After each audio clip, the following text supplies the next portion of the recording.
Metadata. Where do I start? You don't need to be a computer scientist to record metadata.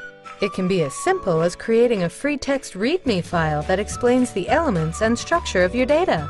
Metadata can be stored in local source systems with the data it describes or in a metadata store.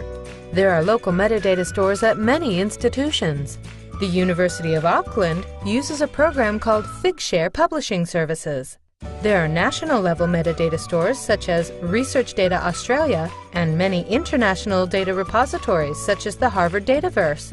When making metadata records, start by asking, what is vital about my data? And what will help someone reuse it? There are metadata standards available to help guide the kinds of information you will want to capture.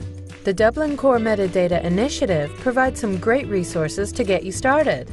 Also, many of the programs you use to support your research will have built-in features to help you capture, save, and export metadata. For example, if you are doing qualitative analysis with NVivo, you can record metadata including source descriptions, annotations, relationships between sources, links, and memos. These can be exported in several formats and saved with your data. You can find more information to help you get started in the short guides on our website.